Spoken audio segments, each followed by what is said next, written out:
Oke, saya tempo hari minta Anda membuat list kelompok ya, tapi sampai hari ini saya belum terima list kelompoknya. Konsekuensinya apa? Semakin lama Anda membuat list kelompok itu, semakin lambat Anda menyerahkan ke saya, semakin lambat Anda mengerjakan tugasnya, ya.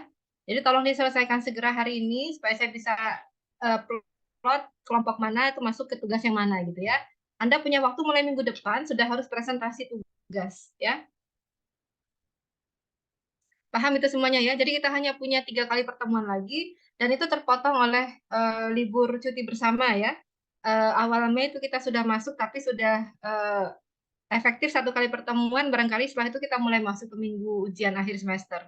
Nah, jadi waktu Anda tinggal minggu depan dan mungkin di akhir bulan ini atau nanti sampai dapat di awal bulan depannya lagi gitu ya.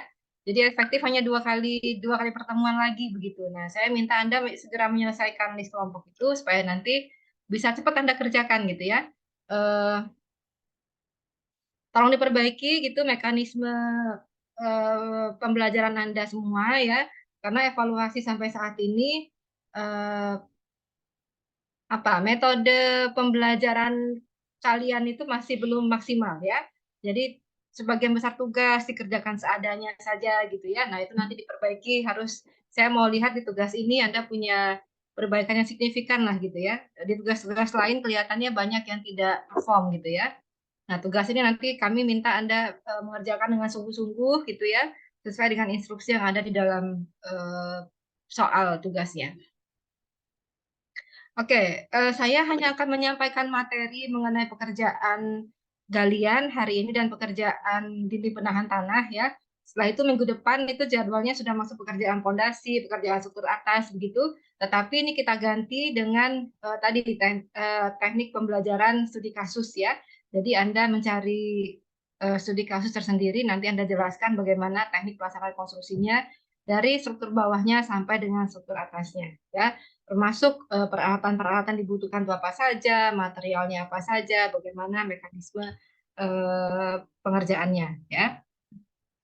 Nah, ini hal yang umum adalah untuk pekerjaan galian, hampir di semua pekerjaan konstruksi melibatkan pekerjaan galian ya. Ada itu galian dangkal, ada galian dalam. Kemudian nanti ada kalau untuk yang galian dalam juga nanti apa namanya ada pekerjaan dinding penahan tanah juga ya. Nah, ini kita lihat dulu untuk yang galian galian basement ya. Nah, ini pekerjaan galian ya yang harus dipersiapkan, yang harus difikirkan pertama kali adalah bagaimana kita melihat jenis tanahnya apa ya, apakah jenis tanah lunak atau jenis tanah keras gitu ya, tanah lempung, tanah berpasir begitu, karena nanti akan pengerjaannya akan berbeda, metode pelaksanaannya akan berbeda.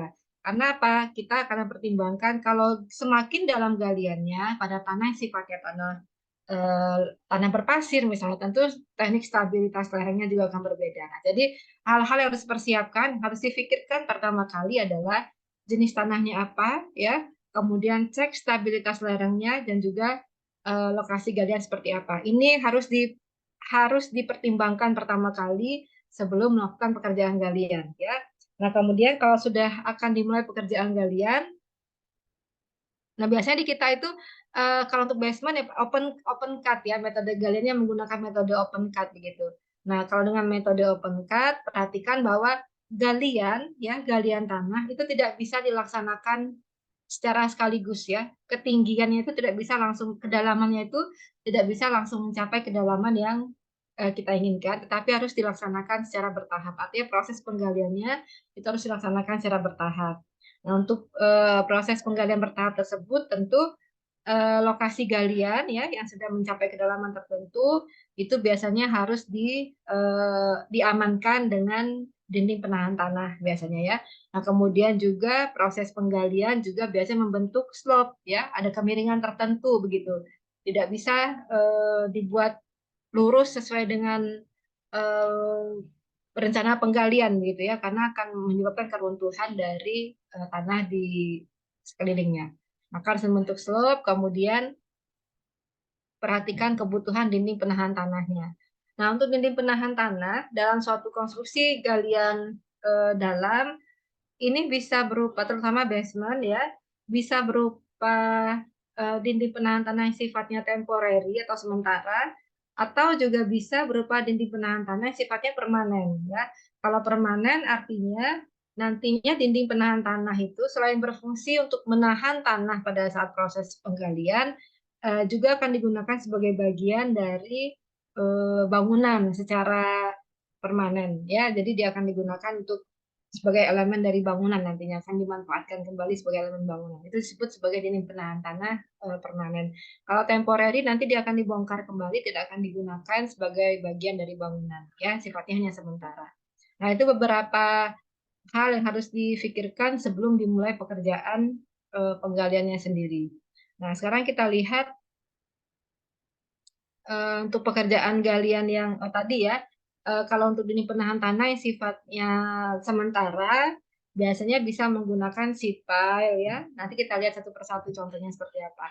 Sheet pile atau menggunakan sheet pile yang menggunakan angkur juga bisa, atau menggunakan dinding penahan tanah yang sifatnya permanen ya, seperti dinding diafragma atau menggunakan soldier pile ya, itu adalah bentuk, dinding penahan tanah sifatnya permanen, nanti akan digunakan kembali sebagai elemen bangunan.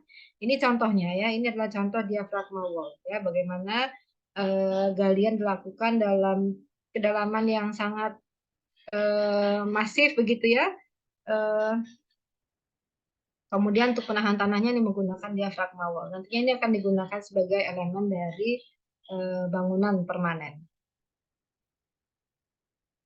Nah, dalam pekerjaan penggalian, ini sudah disampaikan sama Bu Mona barangkali ya, alat-alat yang diperlukan itu biasanya ekskavator yang dilengkapi dengan beko ya, di bekonya, kemudian juga dump truck untuk, mendamping ya, damping untuk membuang, material galian tadi.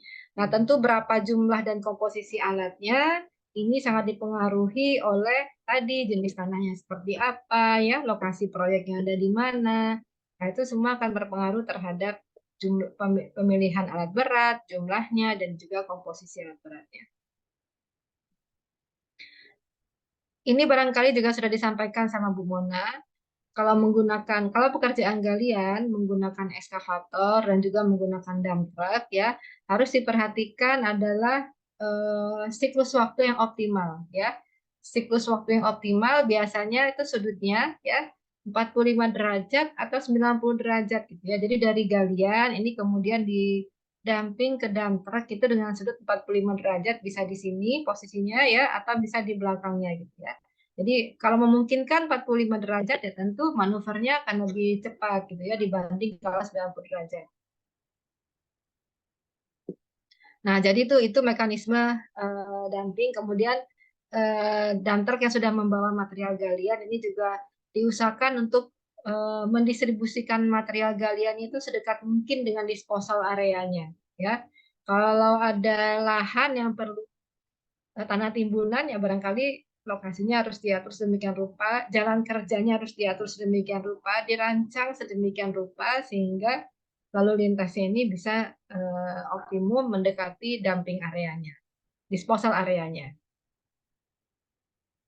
Kemudian perhatikan juga posisi alat berat ya, eee, jangan sampai ya pengaturan di proyek, coba perhatikan di sini, jangan sampai dump truck itu, lalu lintasnya menjadi apa ya, menjadi kacau begitu ya, tidak tidak efektif.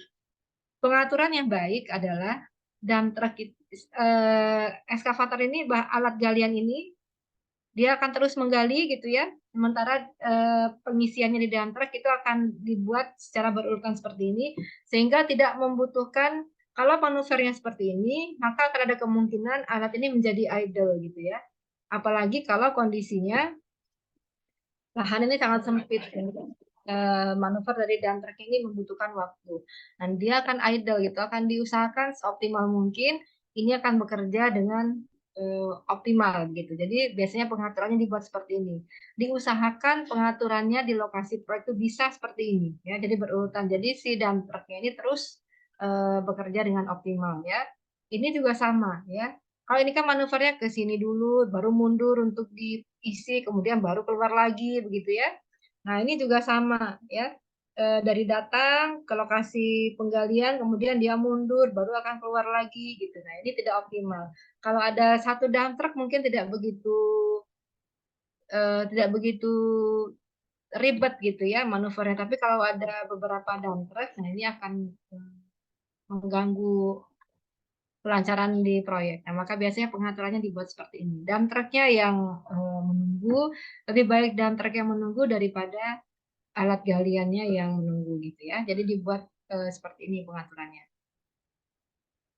Kemudian ya ini juga sama, artinya ini kalau dibuat searah tadi dari pintu masuk, dump truknya akan melewati rem turun, kemudian menuju ke lokasi galian, didamping di sini, kemudian akan naik lagi ke rem naik, kemudian baru keluar.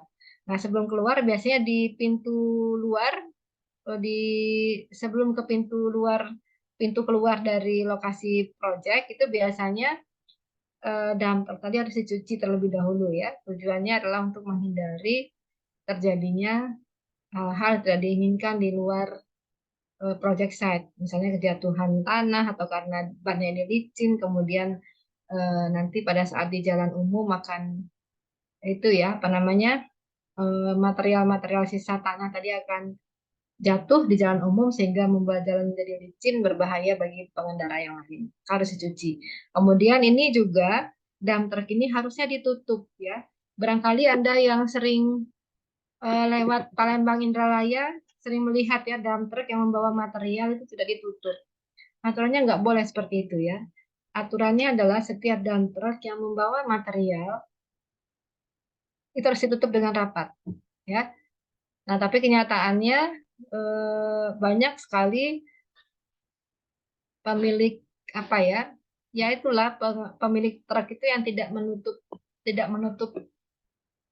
bak truknya ya, padahal itu membahayakan, terutama kalau membawa material-material seperti tanah tadi ya. Nah, itu harus dicuci, kemudian ditutup dengan terpal secara rapat, baru kemudian boleh keluar ke jalan umum. Itu aturannya ya. Nah, ini adalah pola pengaturan manuver peralatan berat dan juga dump truck dalam suatu lokasi galian. Misalkan dia akan seperti ini ya, jadi akan lebih efektif. Jadi si alat berat yang bekerja terus, sementara ini masih bisa menunggu. Pertimbangannya apa? Sewa alat berat itu jauh lebih mahal daripada sewa dump trucknya. Ya, maka tadi dioptimalkan penggunaan alat beratnya.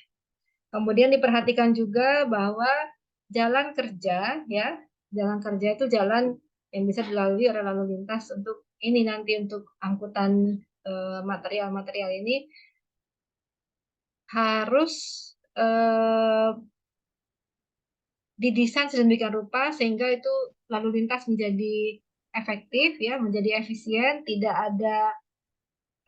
ada waktu yang menyebabkan proyek menjadi terhambat ya, tidak ada proses manuver alat yang menyebabkan waktu proyek menjadi terhambat. Kemudian juga secara struktur perkerasan jalannya juga harus sesuai dengan material yang akan diangkat gitu. Jangan sampai nanti jalannya misalkan jalan tanah tanpa perkerasan, kemudian hujan, kemudian ditambah dengan beban yang berat gitu ya, menyebabkan tanah menjadi ambles sehingga proyek menjadi terganggu produktivitasnya.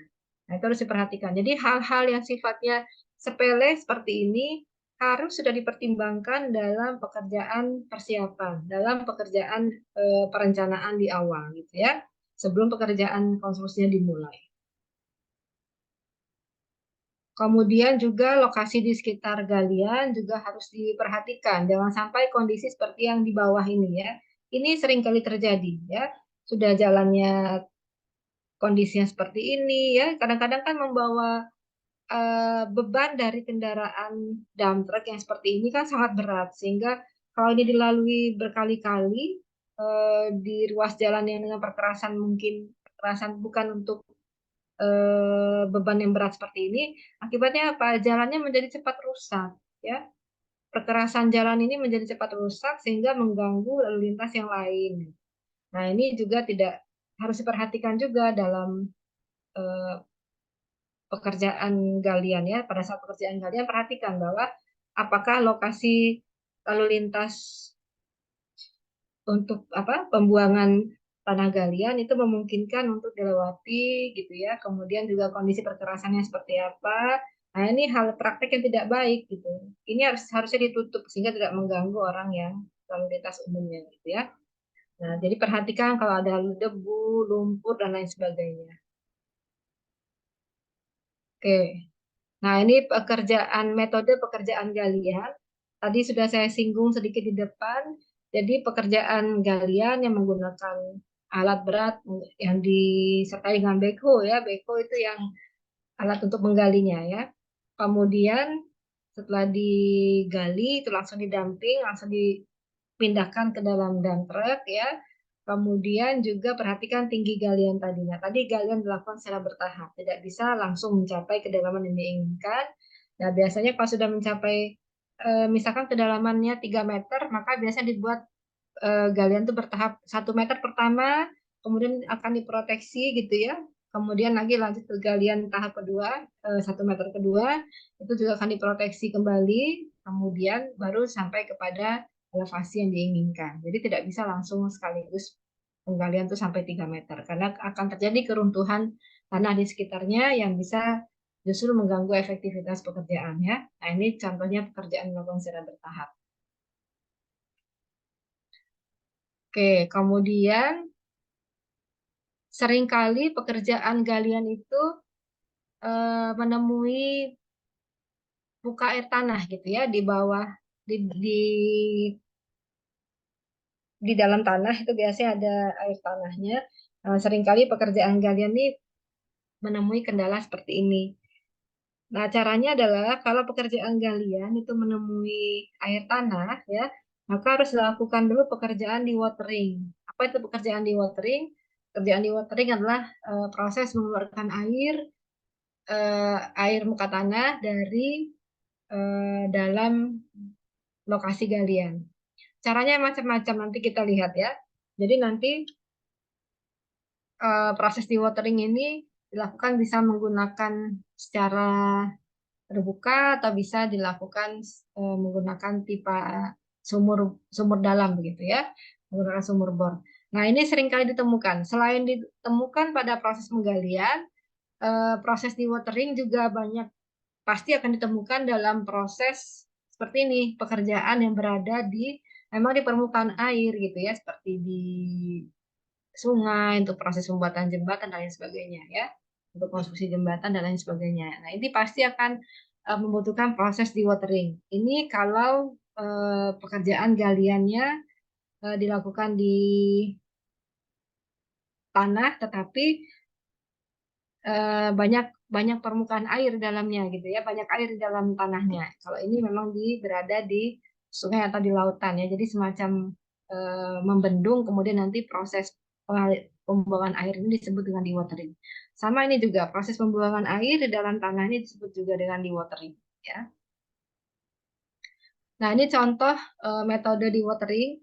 Ini menggunakan metode open pumping ya. Jadi kalau tanahnya itu galian itu tidak dalam, kemudian segera ditemui air tanah di sana, maka bisa dilakukan teknik open pumping seperti ini. Ya, jadi air itu disedot, dipasang pipa, ya, dipasang pipa, kemudian dipasang selang, di mana nanti selang-selang ini nanti akan apa namanya, berfungsi untuk mengeluarkan air melalui pipa ini, ya, untuk dibantu dengan alat pompa seperti ini ya.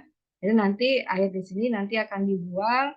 Kalau ini kering nanti baru dilakukan proses penggalian kembali gitu ya sampai mencapai elevasi yang diinginkan. Kalau misalkan ternyata nanti sampai kedalaman tertentu ketemu lagi nanti air tanahnya ya harus dipompa kembali. Itu namanya metode open pumping ya. Nah, open pumping ini biasanya untuk penggalian yang sifatnya tidak dalam gitu ya. Tapi kalau sudah sangat dalam, maka harus menggunakan metode seperti ini, namanya pre-drainage system ya. Jadi kalau kita perhatikan ini adalah lubang galiannya, kemudian muka air tanahnya cukup cukup dalam begitu ya. Nah, maka ini harus dilakukan proses seperti ini. Jadi menggunakan pompa, kemudian menggunakan pipa yang cukup dalam begitu. Nah, kemudian nanti ini semuanya air ini akan dikeluarkan menggunakan pompa tadi, dihisap gitu ya, kemudian dibuangkan dialirkan ke disposal area. Nah, biasanya tempat penampungan ini memang tempat penampungan ini memang dibangun di lokasi sekitar lokasi galian gitu ya. Tujuannya adalah nanti untuk pemanfaatan kembali air tanah ini untuk proses konstruksi. Kalau di minggu kemarin barangkali kita sudah pelajari sekilas bahwa dalam pekerjaan konstruksi di lapangan itu juga dibutuhkan perhitungan kebutuhan air begitu ya. Nah, ini kalau ada air tanah di sini satu sisi bisa menguntungkan. Jadi air di sini bisa digunakan, bisa diolah untuk kebutuhan di project site gitu ya. Tergantung bagaimana tingkat pengolahannya. Kalau bersih ya bisa digunakan untuk proses konstruksi yang membutuhkan air bersih atau juga bahkan eh, apa namanya untuk kebutuhan air bersih di project site gitu. Tapi kalau misalkan kotor ya barangkali bisa digunakan untuk tidak begitu bersih ya, jadi bisa digunakan untuk misalkan mencuci dump truck dan lain sebagainya ya. Jadi ini air tanah yang dikeluarkan melalui proses dewatering tidak dibuang begitu saja ya, tetapi dibuat kolam penampungan di mana nantinya akan digunakan kembali. Biasanya kalau air tanah dalam biasanya airnya bersih begitu ya. Tinggal di treatment saja sedikit sehingga itu bisa layak digunakan kembali sebagai air bersih. Nah, kalau misalkan tadi open open pumping tadi itu biasanya airnya hanya untuk cuci-cuci saja, ya. Nah, ini ada dua teknik di watering ya. Jadi ada yang teknik open pumping, ada yang menggunakan teknik sumur sumur dalam seperti ini ya, menggunakan pompa dalam seperti ini. Nah, barangkali ya ini hanya pekerjaan persiapan di wateringnya saja. Ini kalau proses di watering yang tidak kompleks ya, jadi menggunakan pipa PVC, kemudian dilubangi bagian dalamnya, kemudian dibungkus dengan kawat ayam ya, baru kemudian itu dihubungkan dengan eh, apa namanya? Dihubungkan dengan pompa ya, kemudian nanti dimasukkan selang ke sana, baru kemudian dihisap oleh pompa tadi ya untuk dikeluarkan. Ini kalau ini sebagian besar adalah metode open pumping. Tapi kalau untuk yang eh, buka air tanah sangat dalam tadi menggunakan bantuan sumur bor ya. Jadi harus dibor tanahnya. Nah, barangkali membutuhkan ini biasanya membutuhkan jasa memang tukang bor untuk sumur gitu ya.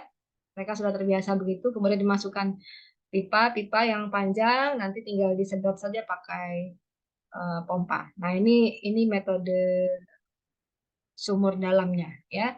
Nah, itu proses di watering. Sampai sini ada pertanyaan sebelum saya lanjut ke materi berikutnya. Saya minta izin ya sampai 9.30 ya saya hari ini. Ada pertanyaan tidak?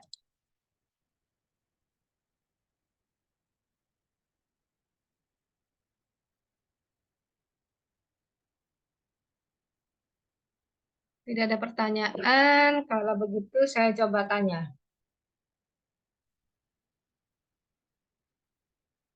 Ade Putri Rahayu ada? Ade Putri Rahayu ada?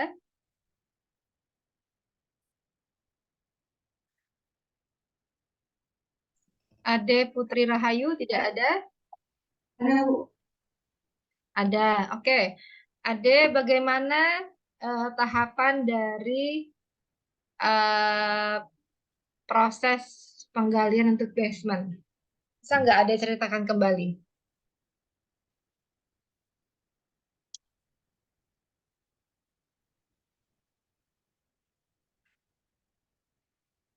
Bagaimana Ade?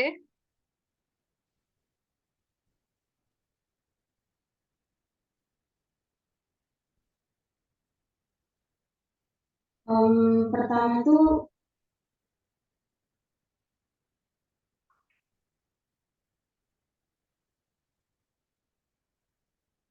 menggali tanah dasar dulu.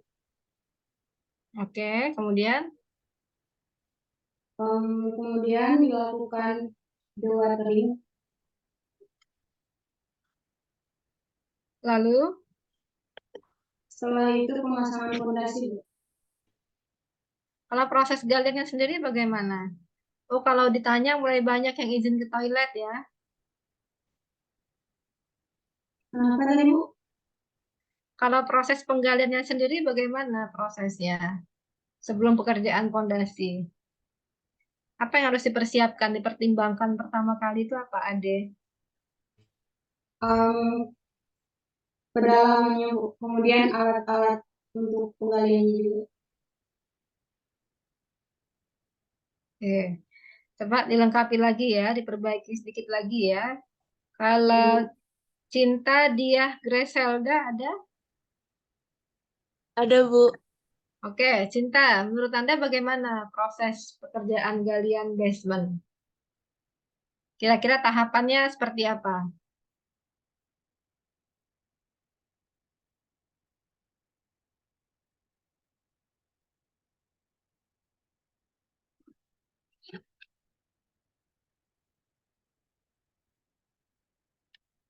Cinta, Anda masih mute itu. Iya, Bu.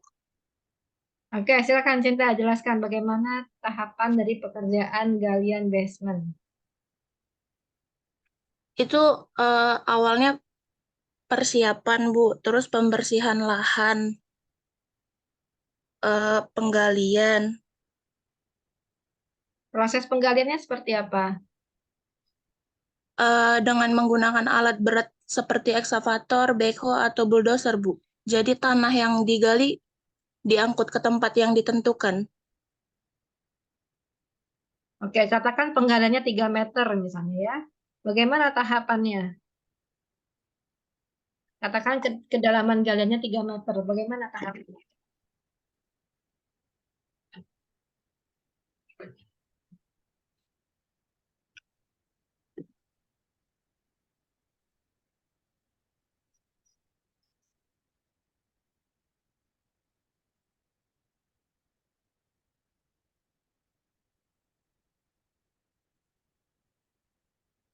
Eh, Setelahnya dicor, bukan, Bu?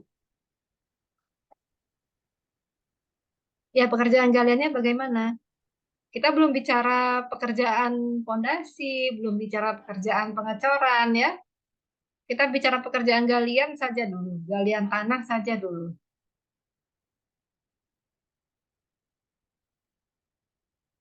Coba dilengkapi kembali, perbaiki kembali. Nicholas Jason ada?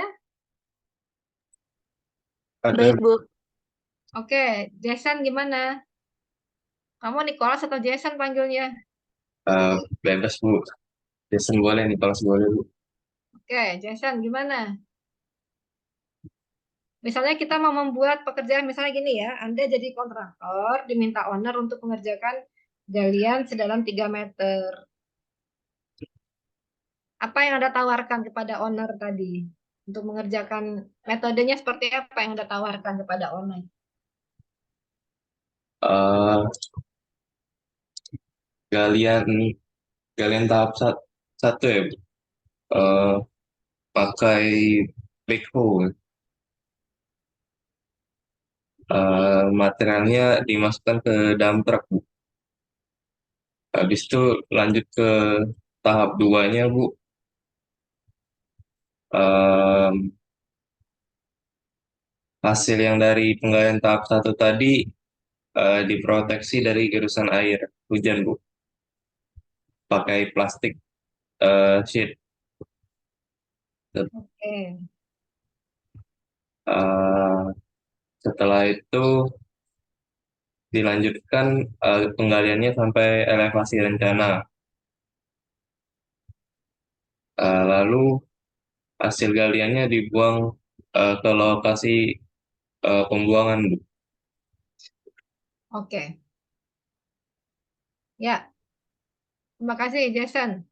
Yang lain diperhatikan ya, apa yang disampaikan tadi ya, apa yang saya sampaikan juga mohon diperhatikan ya. Anda ini online ya, kuliahnya sudah online. Kalau sudah online itu Anda bisa sambil santuy. Jarang sekali saya lihat ada yang online itu on cam ya. Ya kalau dosennya nggak on cam ya barangkali sambil mengerjakan yang lain gitu ya. Tetapi kan kita bukan berarti tidak on cam itu bukan berarti tidak tidak bekerja kan, bukan berarti tidak ngomong. gitu ya. Ya Anda walaupun nggak ngomong juga on cam itu akan beda efeknya ya dengan yang off cam ya. Kemudian juga kalau Anda hanya sudah off cam, kemudian hanya mendengar saja. Tempo lalu sudah saya sampaikan, kapasitas Anda menyerap informasi itu maksimalnya 20%, maksimal itu, hanya 20%, ya. Berbeda dengan kalau Anda on cam sambil Anda mencatat gitu ya, barangkali bisa sampai 50% maksimum, itu pun maksimum gitu ya. Jadi memang ya harus diimprove lah niat Anda untuk belajar. Ya, kedepannya kan mata kuliah yang sifatnya seperti ini kan akan banyak menggunakan sistem online, tidak hanya di Unsri, tapi juga di kampus-kampus lain juga akan seperti itu. Ya, oke, saya lanjut materi yang kedua ya. Materi kedua, bentar saya share screen.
Oke, slide yang ini sudah kelihatan?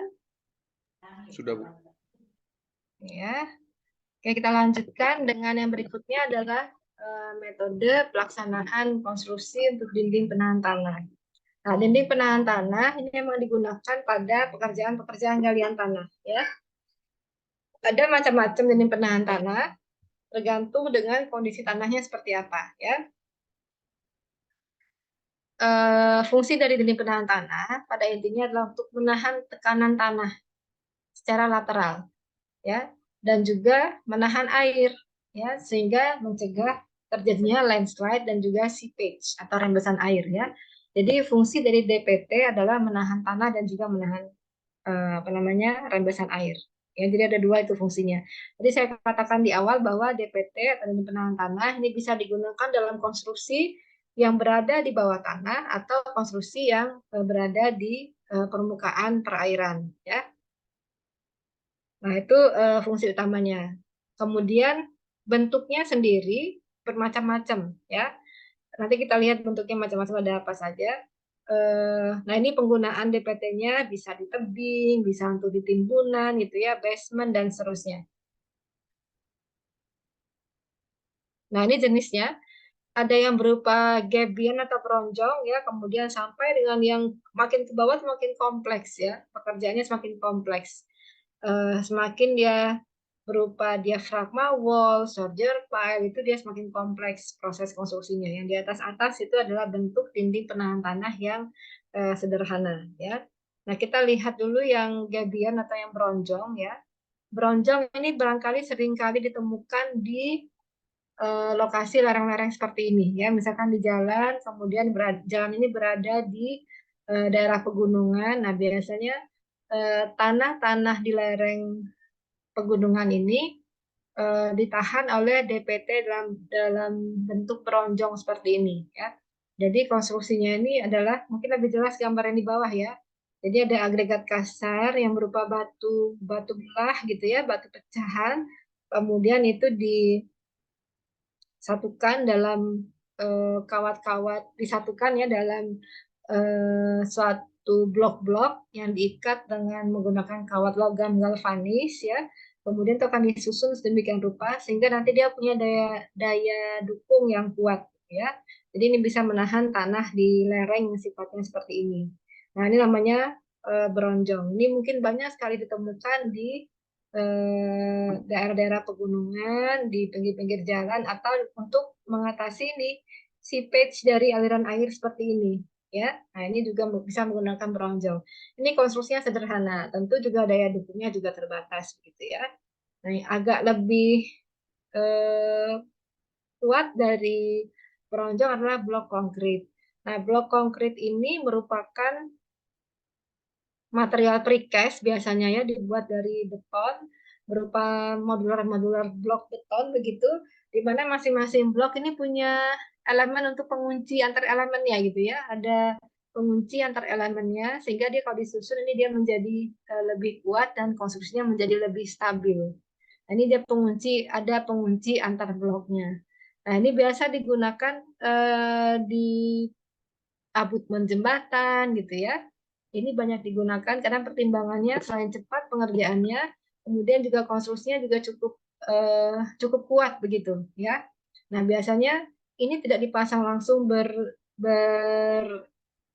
tidak nempel langsung dengan permukaan tanahnya, tetapi di belakangnya ini ya didukung juga oleh agregat halus gitu ya, agregat agak halus atau pasir gitu untuk menyerap air yang ada di air dari tanah di belakangnya gitu ya.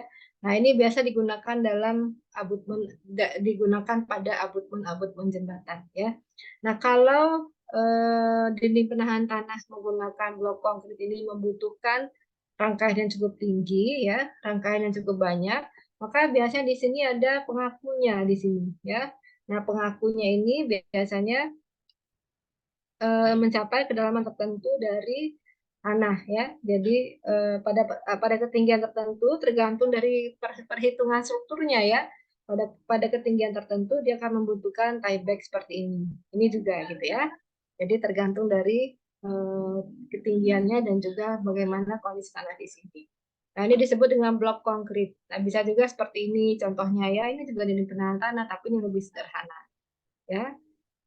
Jadi bermacam-macam. Ini sudah sekarang juga kuat tekan ini juga sudah bisa dipesan gitu ya, sudah bisa dipesan ke industri sehingga bisa disesuaikan dengan kebutuhan seperti apa tanah.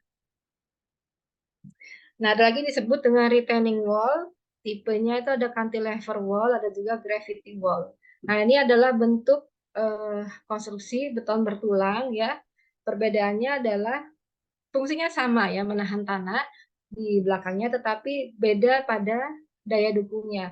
Kalau yang cantilever wall seperti ini, daya dukungnya berada di jepit cantilevernya ini ya. Jadi daya dukungnya berada di jepitnya ini ya, atau pada bagian dasar badan dindingnya. Nah, kalau ini gravity wall ini mengandalkan bobot masanya saja ya, mengandalkan bobot masanya. Tentu penggunaannya juga berbeda ya. Yang cantilever wall ini cenderung digunakan pada dinding penahan tanah yang sifatnya tidak begitu tinggi ya. Karena dia hanya mengandalkan kekuatan di bagian dasar badannya. Tapi kalau ini bisa digunakan pada dinding penahan tanah untuk yang galiannya cukup dalam gitu ya. Semuanya ini biasanya menggunakan material beton bertulang ya, konstruksi beton bertulang. Nah, sekarang lebih diuntungkan lagi adalah proses pembuatan retaining wall seperti ini sudah lebih banyak diproduksi di industri precast begitu, sehingga tinggal dipesan saja sesuai dengan kebutuhan, sesuai dengan dimensinya, kemudian daya dukung yang diperlukan begitu ya. Nah, itu bisa dipesan di industri precast sehingga nanti di lapangan tinggal diinstal saja ya. Nah, ini bentuk cantilever dan gravity retaining wall. Nah, yang lain adalah yang mulai kompleks adalah sheet tile. Nah, kalau sheet tile namanya juga sheet tile berarti berupa lembaran-lembaran sheet seperti ini ya. Kemudian saya nggak tahu di komputer Anda atau Anda online dari handphone barangkali nggak kelihatan ya. Ini antar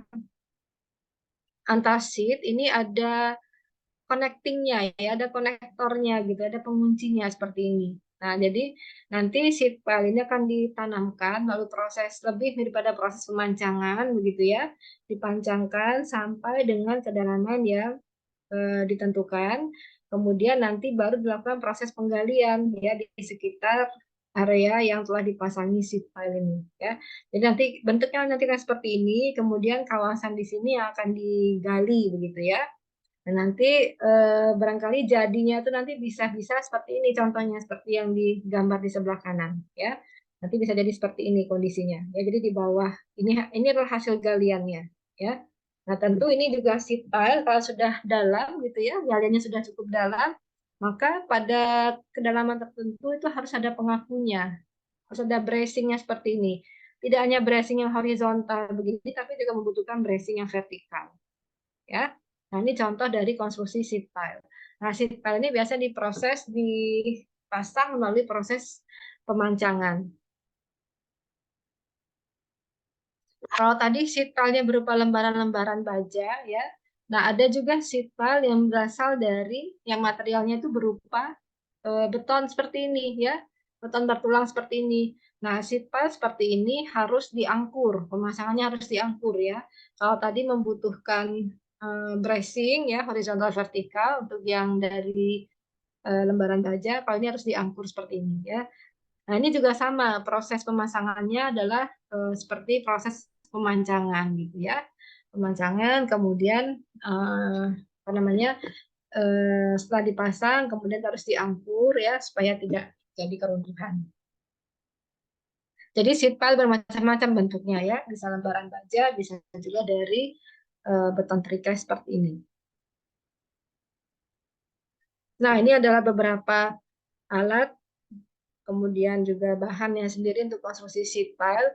Kalau kita lihat di sini ada alat-alat crane ya, ada crawler crane gitu ya, yang berfungsi untuk proses pengangkutan. Kemudian juga ada hammer di sini, hammer untuk apa namanya memancang ya, memancang seed pile tadi. Kemudian juga ada genset dan lain sebagainya, serta ada alat-alat bantu ya, alat bantu untuk meluruskan pemancangan seed pile ini ya. Alat bantu untuk meluruskan seperti ada manual, katrol, ada teodolit dan lain sebagainya ya. Nah, ini adalah ini ya, ini contohnya. Nanti ini akan dipancang, kemudian dipancang sedemikian rupa, kemudian ini akan dipastikan dia akan naik satu sama lain gitu ya, sehingga dia membentuk interlock, kemudian itu akan ditanamkan secara bersama-sama. Nah, ini ada contohnya nggak ya, ada video ya, saya mungkin belum tampil videonya di sini. Nah, ini adalah urutan pengerjaannya ya, ini urutan pengerjaan seed pile ya. Jadi yang pertama itu pastikan dulu buat guide beam-nya ya. Guide beam ini untuk memastikan kelurusan dari pemancangan, tetapi juga sekaligus menjadi apa ya, menjadi batas untuk areal pemancangan ya, areal pemasangan seed pile-nya sendiri. Itu namanya guide beam-nya. Kemudian baru dipasang kalau sudah guide beam sudah selesai semua, kemudian baru di install atau ditanamkan di ya sebentar. Sebentar. 5 menit lagi, 5 menit. Oke ya. Nah, ini proses pemancangan seed pile yang pertama kali. Jadi dipancangkan dulu seed pile-nya sampai kedalaman tertentu gitu ya, sampai kedalaman yang diinginkan. Kemudian harus diperhatikan bahwa pemancangan ini harus lurus ya. Ini kira-kira kalau tampak depannya seperti ini kalau tampak sampingnya ya. Jadi ini ada kerennya, kemudian ini adalah seed pile yang mau dipancangkan ya. Kemudian tahap berikutnya adalah pemancangan seed pile yang kedua. Pemancangan seed pile yang kedua harus dipastikan bahwa ada connecting-nya ya dengan seed pile yang pertama supaya nanti tidak bergerak ini ya. Nah, nanti dipastikan ini seed pile ini ada connecting-nya sudah tersambung ya, connecting-nya sudah tersambung. Kemudian baru dilakukan proses pemancangan untuk yang kedua. Nah, kemudian proses ini diulangi sampai dengan beberapa seed pile terpasang. Biasanya 10 sampai 15 seed pile terpasang. Kemudian baru itu semuanya akan akan dipancang sampai mencapai elevasi rencana. Ya, jadi bukannya satu seat pile langsung mencapai elevasi rencana, tidak begitu ya, karena takutnya nanti kalau terjadi pergeseran interlock ya, maka nanti seat pile-nya akan jadi penahan tanahnya menjadi berkurang daya dukungnya gitu ya. Maka biasanya setelah pemancangan seat pile pertama, kedua gitu ya, itu biasanya disisakan sekitar 1 meter di atasnya. Kemudian nanti yang seat pile berikutnya juga begitu ya, disisakan 1 meter. Nah, nanti baru dilihat apakah ini sudah lurus, apakah perlu penyambungan dan lain sebagainya, baru nanti itu akan ditanamkan kembali, akan dipancang kembali sampai mencapai elevasi rencana. Jadi itu prosesnya, tidak langsung mencapai elevasi rencana ya. Nah, itu berulang setiap 10 sampai 15 seat pile, kemudian dia akan evaluasi kembali kelurusannya, akan dievaluasi kembali kedalamannya, baru kemudian akan disambung atau ditanamkan kembali gitu ya. Nah, itu prosesnya. Kemudian ya ini kalau ada extension perlu penyambungan ya, tentu membutuhkan tidak bisa langsung diambleskan sampai ke dalam gitu ya, harus sisakan 1 meter, kemudian ini membuat ada ruang untuk penyambungan gitu ya. Ini contohnya ya, ini gambarnya. Jadi ini seat pile yang pertama yang warnanya agak coklat muda, kemudian yang di atasnya ini adalah seat pile yang kedua ya. Jadi seperti ini prosesnya. Jadi yang pertama tadi dibiarkan dulu sekitar 1 meter semuanya, ada 10 sampai 15 seat, kemudian kalau ternyata belum mencapai kedalaman rencana, maka nanti di extend, disambung dengan las gitu ya, disambung dengan seat yang kedua, baru kemudian ditanamkan. Gitu juga dengan seat yang kedua, kemudian seat yang ketiga dan seterusnya. Tapi nanti setelah dia mencapai elevasi rencana, semuanya akan ditanamkan secara bersama-sama sampai nanti dia akan rata seperti ini ya. Mungkin juga perlu pemotongan sehingga itu bisa menjadi rata. Nah, ini kita coba lihat, nggak tahu ini bisa running nggak di ini ya.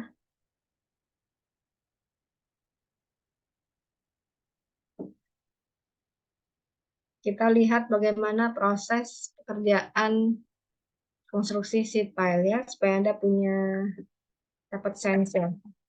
Kelihatan nggak ini videonya? Belum ada Bu kalau di saya. Kelihatan? Belum ada, Bu. Belum ada, Bu. Belum ada ya?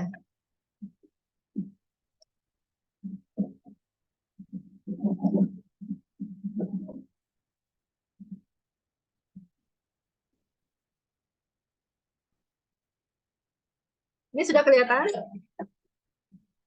Sudah Bu.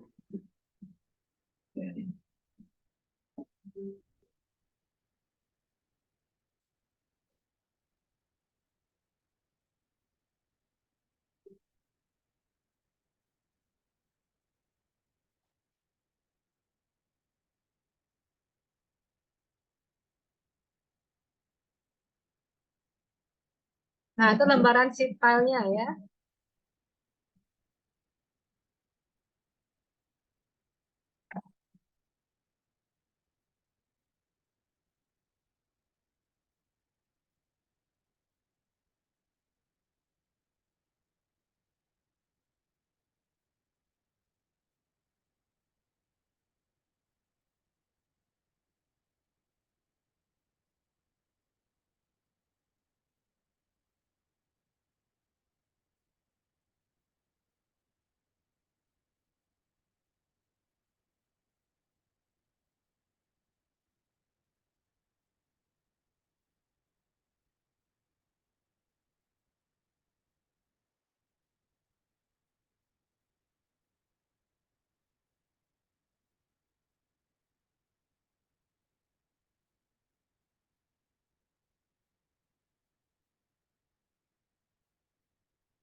Nah, ini adalah proses bagaimana sheet pile yang akan dipancang ini di interlocking dengan sheet pile yang ada di sebelahnya, ya.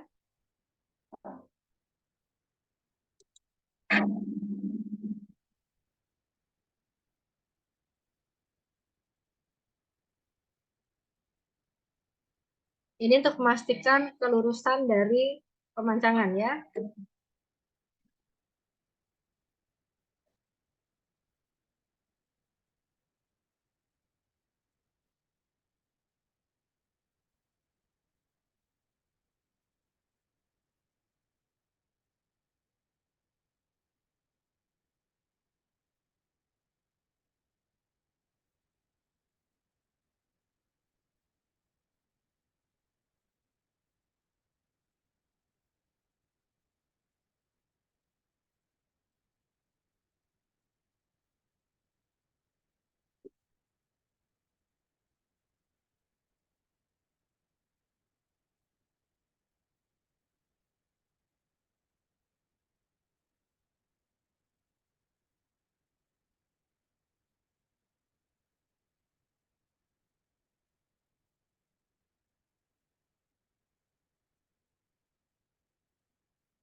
Oke ya, itu tadi animasi mengenai proses pemancangan seat pile ya.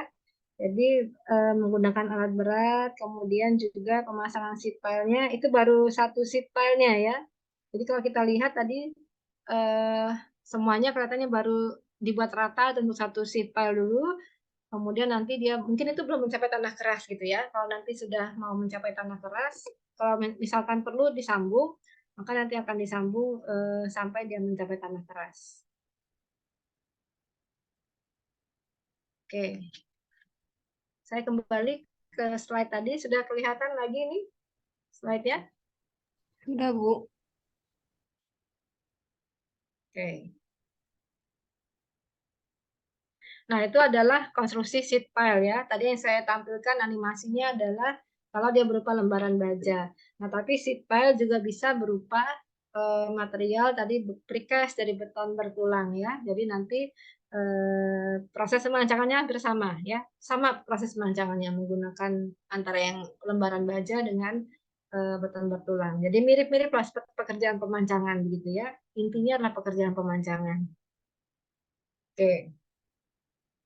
Nah, untuk dinding penahan tanah, tipe terakhir adalah tipe yang paling kompleks, adalah diafragma wall. Diafragma wall ini adalah dinding penahan tanah yang dibuat dari beton bertulang, ya. Kemudian juga ini biasanya akan menjadi bagian dari konstruksi bangunan secara permanen, ya. Nah, ini beberapa contoh dari diafragma wall, ya. Diafragma wall pada galian tanah ya. Nah, ini contohnya di diafragma wall-nya. Diafragma wall ini adalah konstruksi beton bertulang, tapi juga sekarang bisa menggunakan sistem modular atau sistem precast ya. Ada juga diafragma wall yang berupa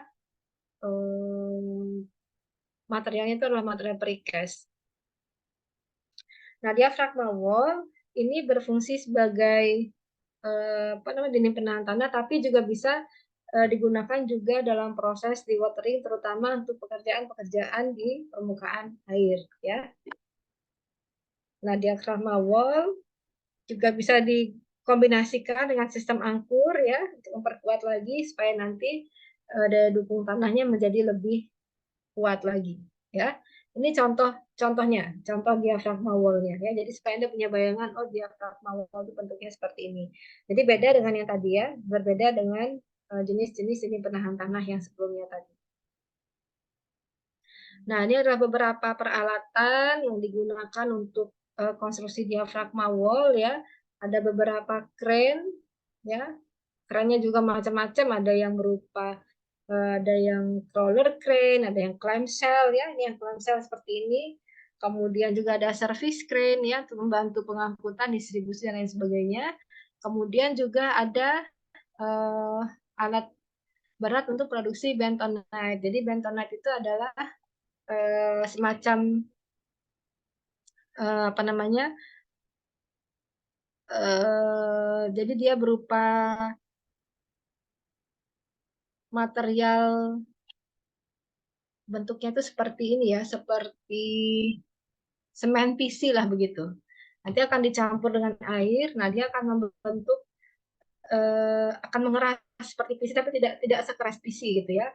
Dia biasanya ini digunakan dalam proses penggalian, digunakan untuk membantu mengeraskan tanah ya, sehingga itu akan mempermudah dalam proses penggalian gitu ya. Jadi tanahnya itu bisa dikeluarkan dalam bentuk yang sudah agak padat gitu, tidak berupa cairan. Kalau cairan kan agak susah menggalinya gitu ya. Nah, ini bisa membantu dalam proses dewatering juga bentonite ini ya. Nah, jadi dalam proses pembuatan diafragma wall biasanya juga dibutuhkan bentonite, terutama kalau diafragma wall ini sangat dalam gitu ya, garingnya sangat dalam.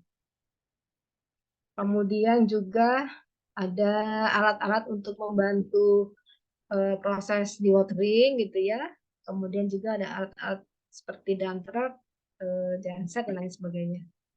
Nah, ini adalah contoh proses pembuatan trench-nya ya, atau saluran untuk diafragma wall-nya. Biasanya dibuat dulu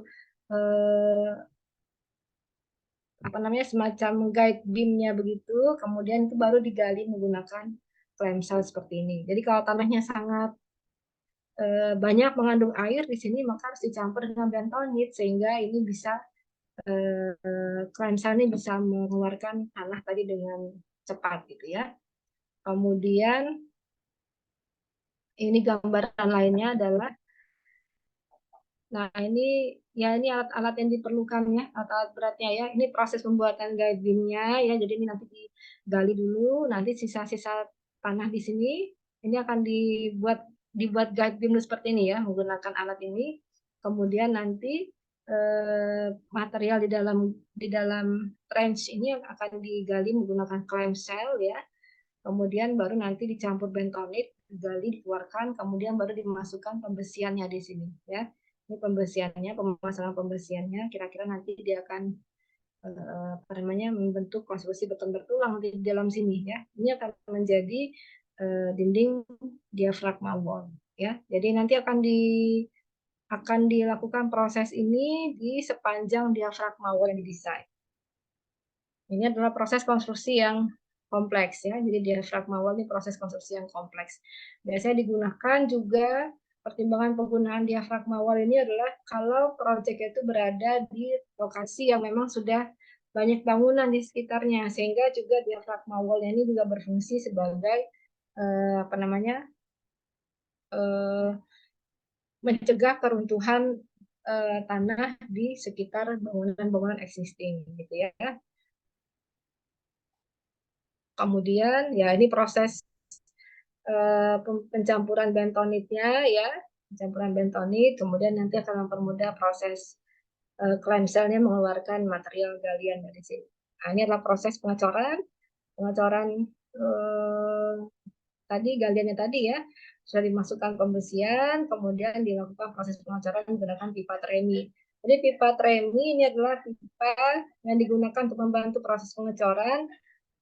Digunakan kalau pengecoran itu jauh di atas permukaan tanah, artinya kalau pengecoran di lantai-lantai bertingkat gitu ya, menggunakan bantuan pipa tremi, atau kalau pipa tremi juga bisa digunakan kalau penggalian di bawah tanah yang memang cukup dalam gitu ya, itu bisa menggunakan bantuan pipa tremi. Nah ini contoh pengecoran untuk dinding diafragma wall ya. Nah ini barangkali materi terakhir mengenai diafragma wall, mengenai dinding penahan tanah. Oh, ini urutan pekerjaannya saja ya. Jadi secara secara dua dimensi gambarnya barangkali ini ada clamshell yang menggali tanah sampai kedalaman tertentu gitu ya. Nah, biasanya galian itu tidak dibuat langsung nempel gitu ya. Ini kelihatan ya, ada jarak. Jadi ada jarak sedikit kemudian baru digali lagi di galian yang kedua.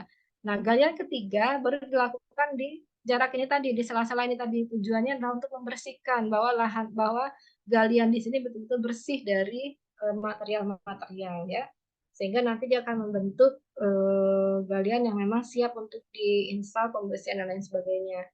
Nah, kadang-kadang tidak selesai sampai digali saja, dibutuhkan bentonit di situ ya, jadi dimasukkan cairan bentonit, kemudian dibiarkan mengeras sampai beberapa hari, baru kemudian itu dikeluarkan kembali. Nah, baru kemudian dimasukkan pembesian ya, kemudian baru dicor sampai panelnya jadi ya.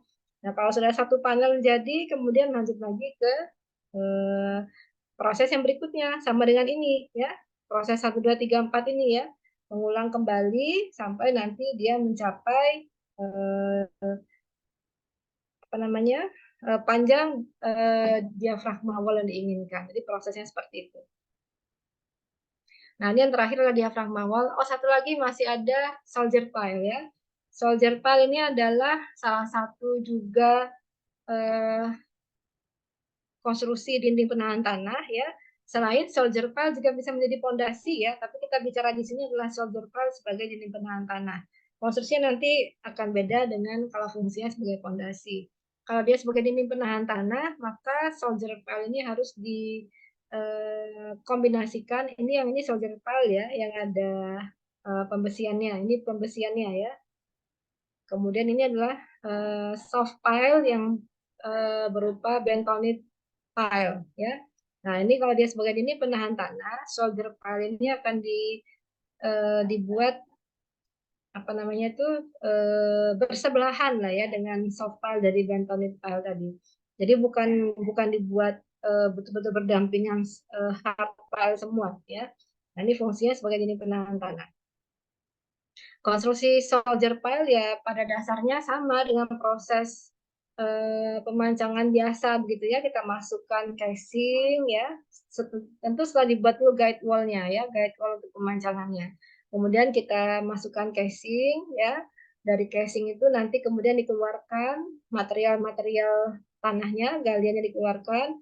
Kalau dibutuhkan apa namanya bentonit di dalamnya, mungkin dimasukkan bentonit kemudian baru dikeluarkan kembali gitu ya, setelah cukup mengeras tanah di sini baru dikeluarkan kembali, kemudian baru dimasukkan pembesian, kemudian baru dilakukan pengecoran ya.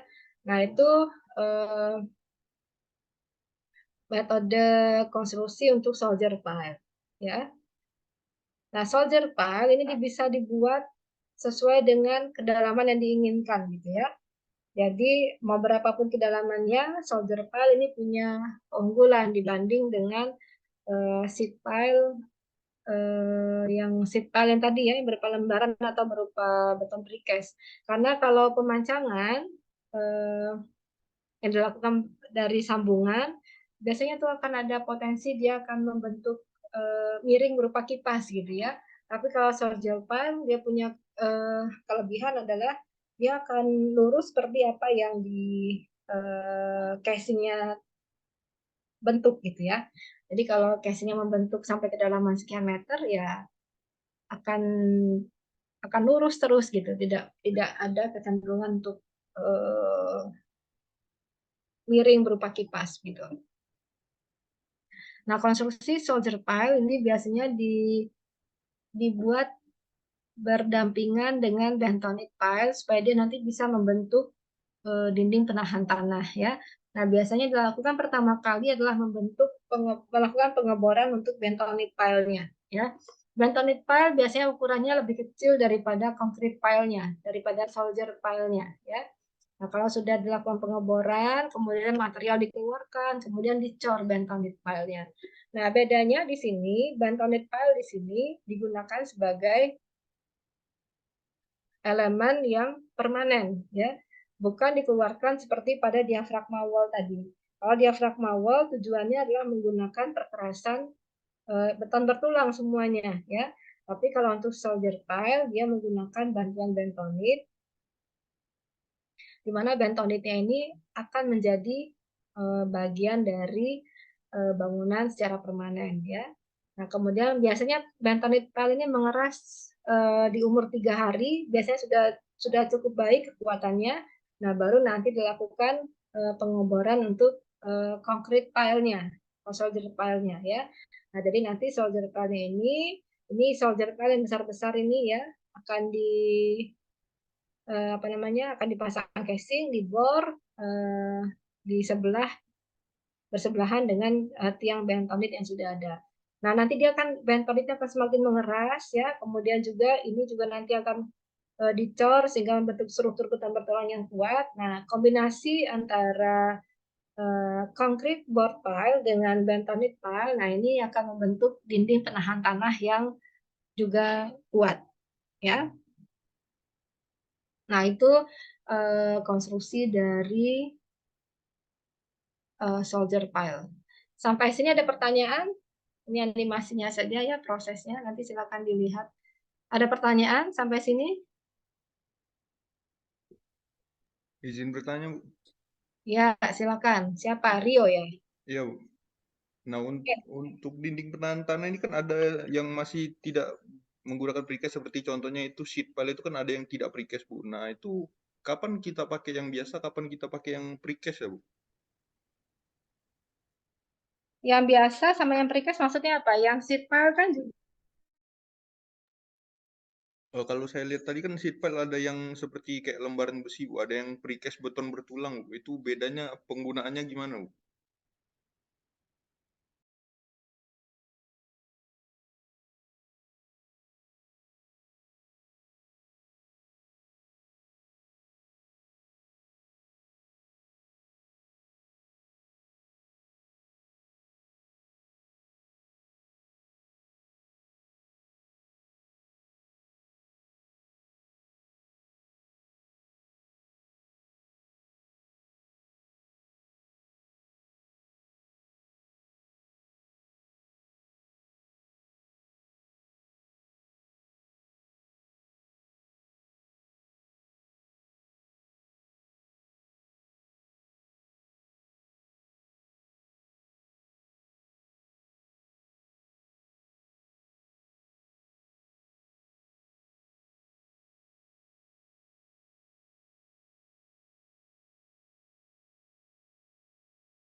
Oke, tadi keluar dari Zoom. Rio, masih? Oke ya, Rio? Iya masih Bu. Oke ya. Jadi pertanyaannya adalah bagaimana memilih kapan menggunakan material beton, kapan menggunakan material baja gitu ya, Rio ya? Iya Bu, iya. Oke. Material baja dan material beton tentu daya dukungnya berbeda ya. Nah, kalau material baja biasanya diandalkan itu apa? Kuat apa? Kuat tarik, Kuat tarik. Kalau material beton? kuat tekan. Oke, jadi perbedaan di situ dulu ya, fungsinya untuk apa dulu ya. Nah, kemudian yang kedua ada yang disebut dengan daya dukung ya. Daya dukung kalau material beton biasanya mengandalkan daya dukung apa? Daya dukung tanah. Tahanan ujung atau tahanan samping Oh, atau apa?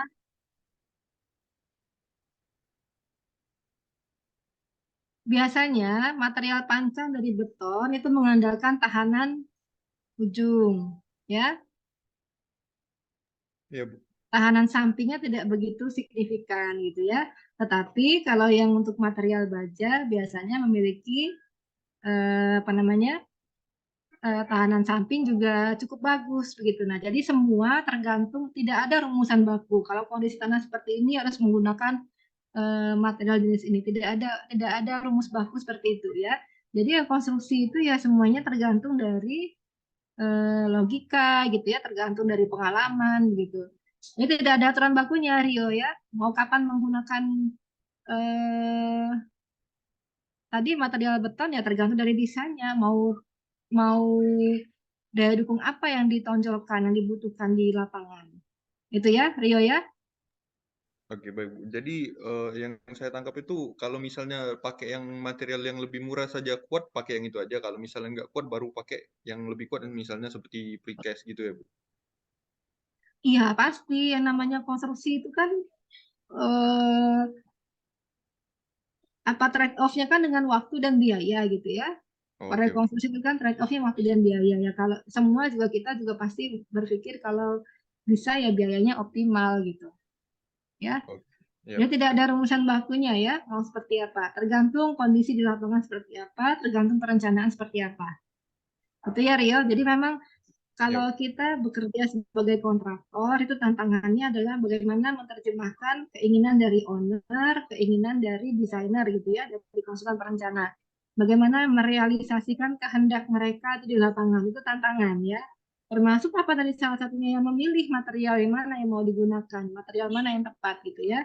Nah, kadang-kadang kan eh, owner sama desainer itu permintaannya macam-macam gitu ya, mau bentuk bangunan yang unik-unik lah, tapi tidak berpikir bagaimana kontraktor merealisasikan itu di lapangan. Ya, itu menjadi tantangan, bukan menjadi kendala sebetulnya ya. Nah, begitu juga dengan yang pertanyaan Rio tadi, bagaimana pemilihannya? Ya, tentu itu semua tergantung dari perencanaan seperti apa, di lapangan kondisi seperti apa. Ya, Rio. Ya baik Bu. Terima kasih Bu. Ya, yang lain ada lagi pertanyaan?